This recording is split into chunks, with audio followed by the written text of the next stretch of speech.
But with that out of the way, there's only one thing left for us to do. It's picking Tourney picks as we're trying to finish these, getting ready for March Madness next week's recording. We have a total of 3 matchups that we can pick from between the 4 of us. We'll go with the first one. We have Wolf Children versus Ladybird. Me, Theo, and Evan have seen these. Lindsay, no worries. You'll be present for the next one. Okay. But I guess I'll go first. I think I may have rated Wolf Children lower, but these films are actually close for me. I rewatched both of them in the past year. Ladybird I watched like a week and a half ago. And I think a rewatch of Ladybird just reminded me how like impactful Ladybird is and how important I think that film is and how fun it can be and how dynamic all the characters are. With that said, again, because we knocked out Mirai earlier, Hasada's films are great. I can't like remind people enough, like watch Hasada's work. They're fun. But Theo, what's going to be your pick between these two? This is so hard because I mean it's not really. That's why it's hard. I like both movies.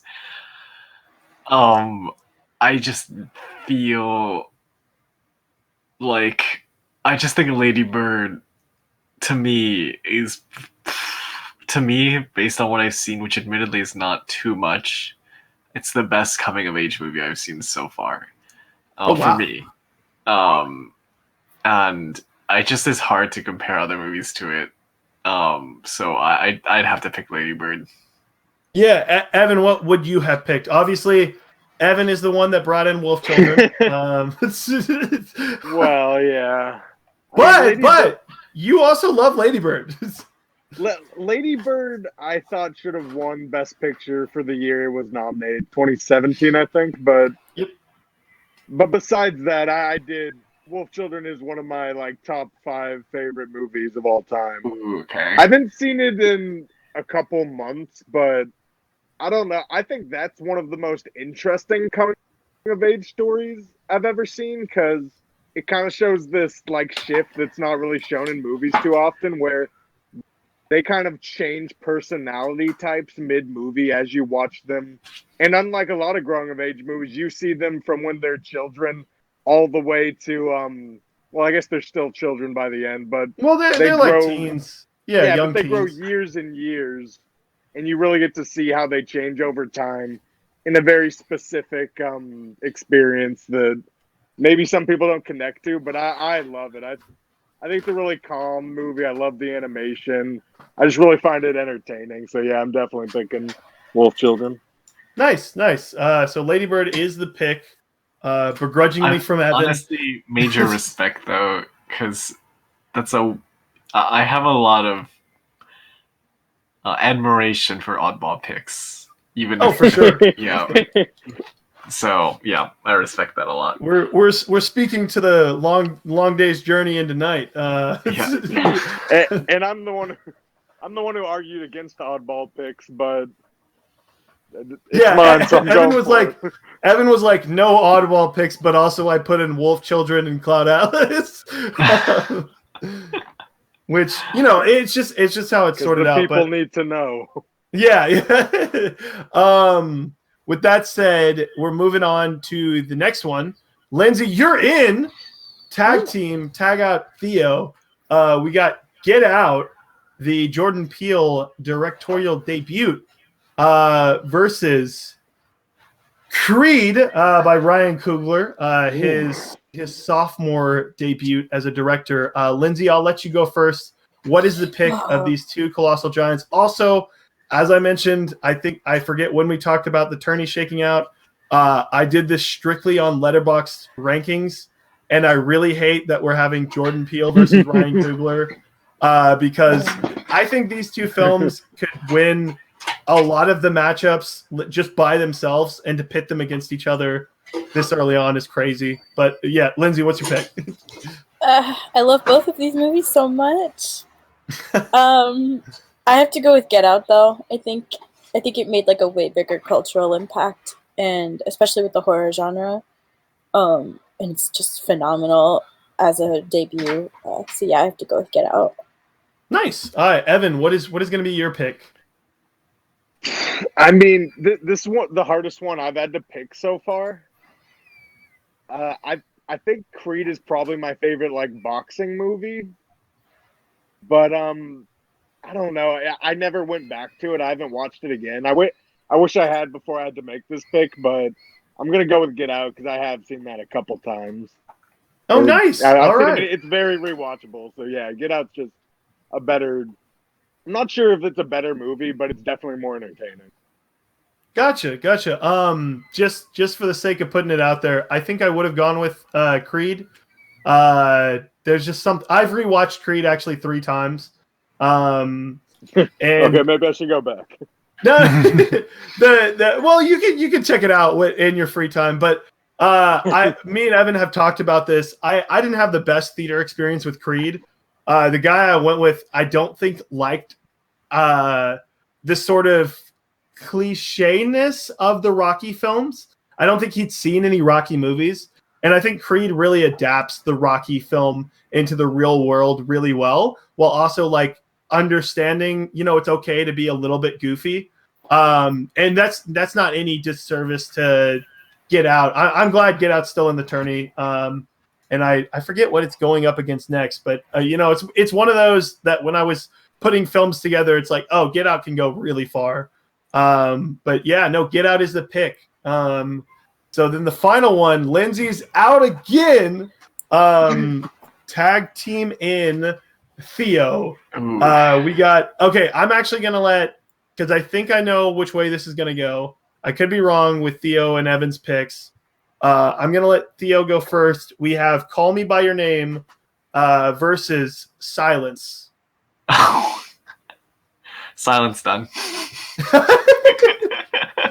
I actually have to say I genuinely do like Call Me By Your Name. I personally, I think I just missed the boat on like when God was giving people characteristics and he was like, oh, you get Call Me By Your Name appreciation, you get Call Me By Your Name appreciation, you, and he points at me, nah, you don't see why people like it.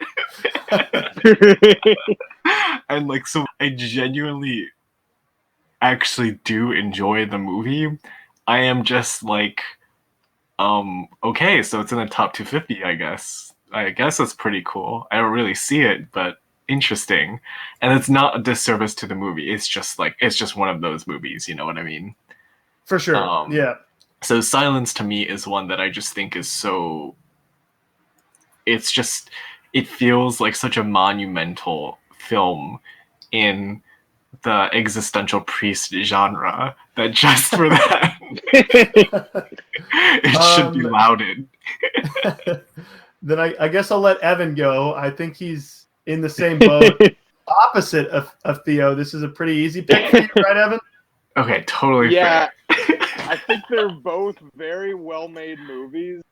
I think they're both trying to accomplish different things, but for Silence, it just really bothers me how long it is, and to a point where I think it's boring and unjustified for how long it is.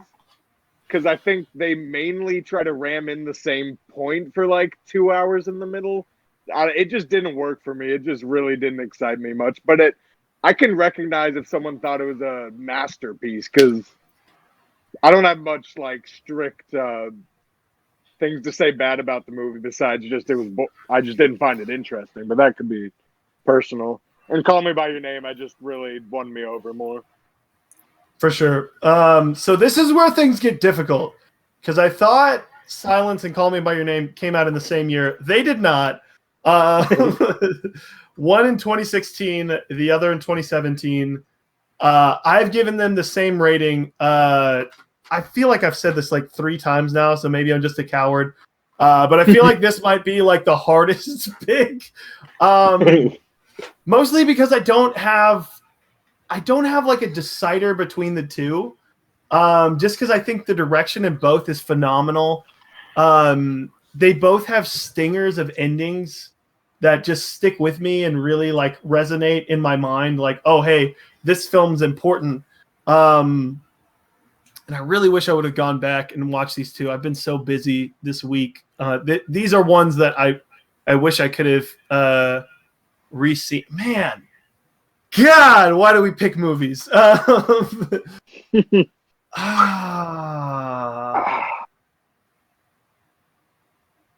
Let me think. Jeez, because Call Me by Your Name is such. Both of them are so perfect. I think ultimately, I didn't expect it going in, and I think I might change my mind. If I do this a different day. But I'm very surprised that I'm for the second time this tourney, I'm voting for the sad priest genre. Oh my God, really? And, yeah, I'll be going Scorsese's Silence just by a hair.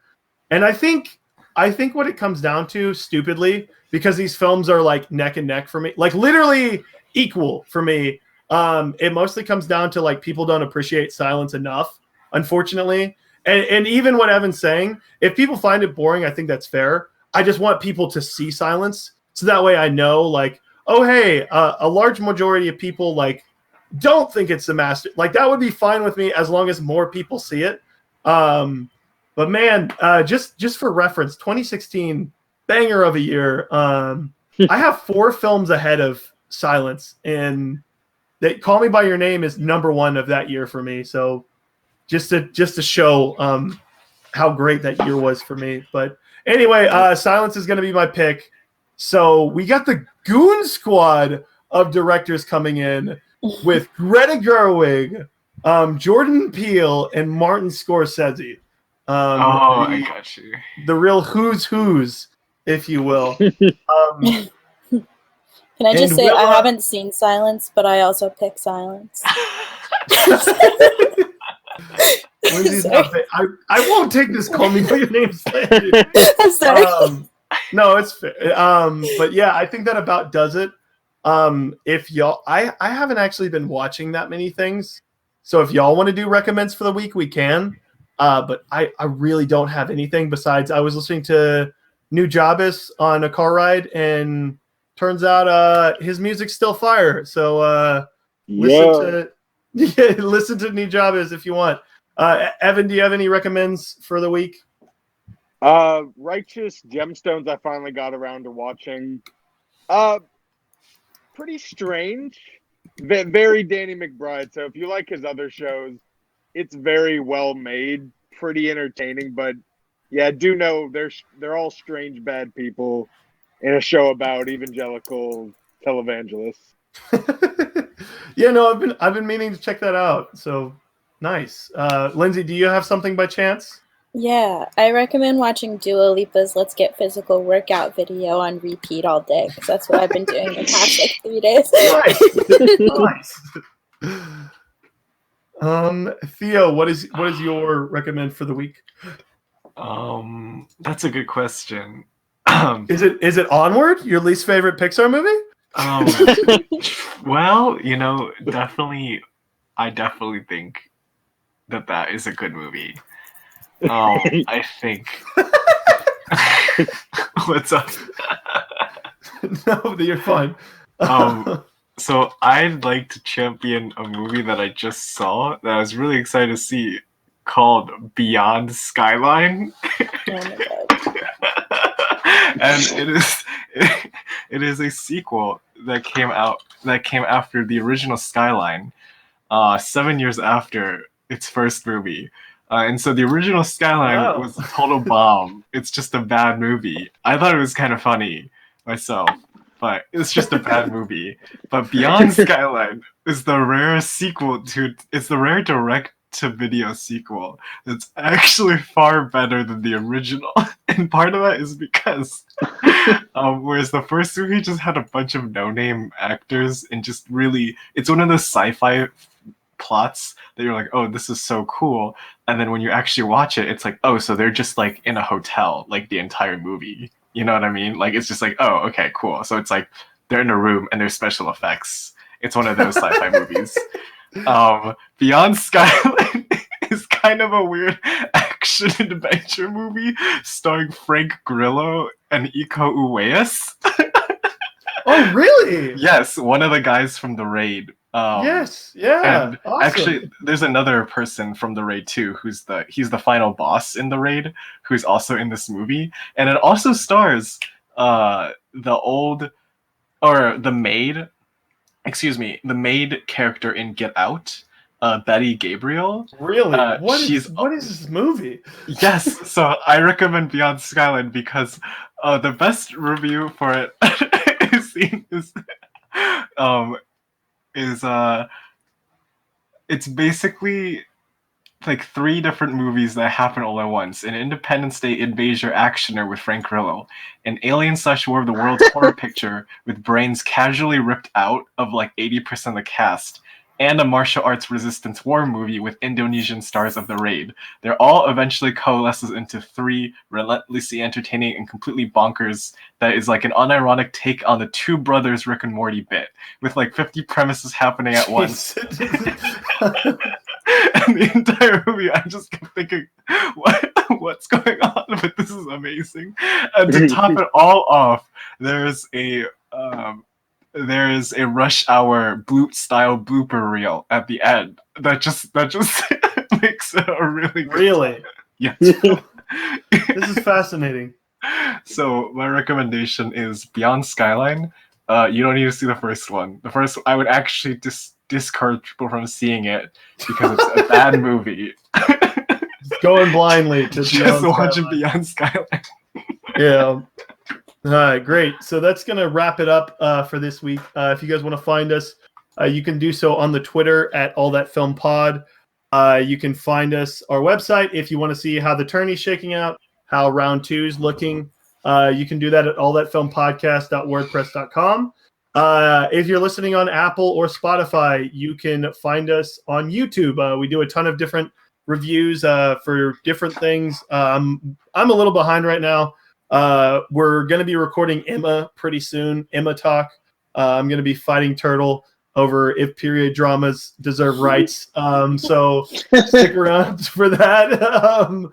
But that's going to do it for this episode. And next week, I think we'll be doing, hopefully, if we can get these last 5 done, these last 5 picks, we'll be doing a full round 2 decisions. But me and Theo still have to watch Mommy and Long Days separately. So, fingers crossed. But let's go outward on this episode. Hey, Nice. Outward. like Theo's belly button. Oh, oh shit.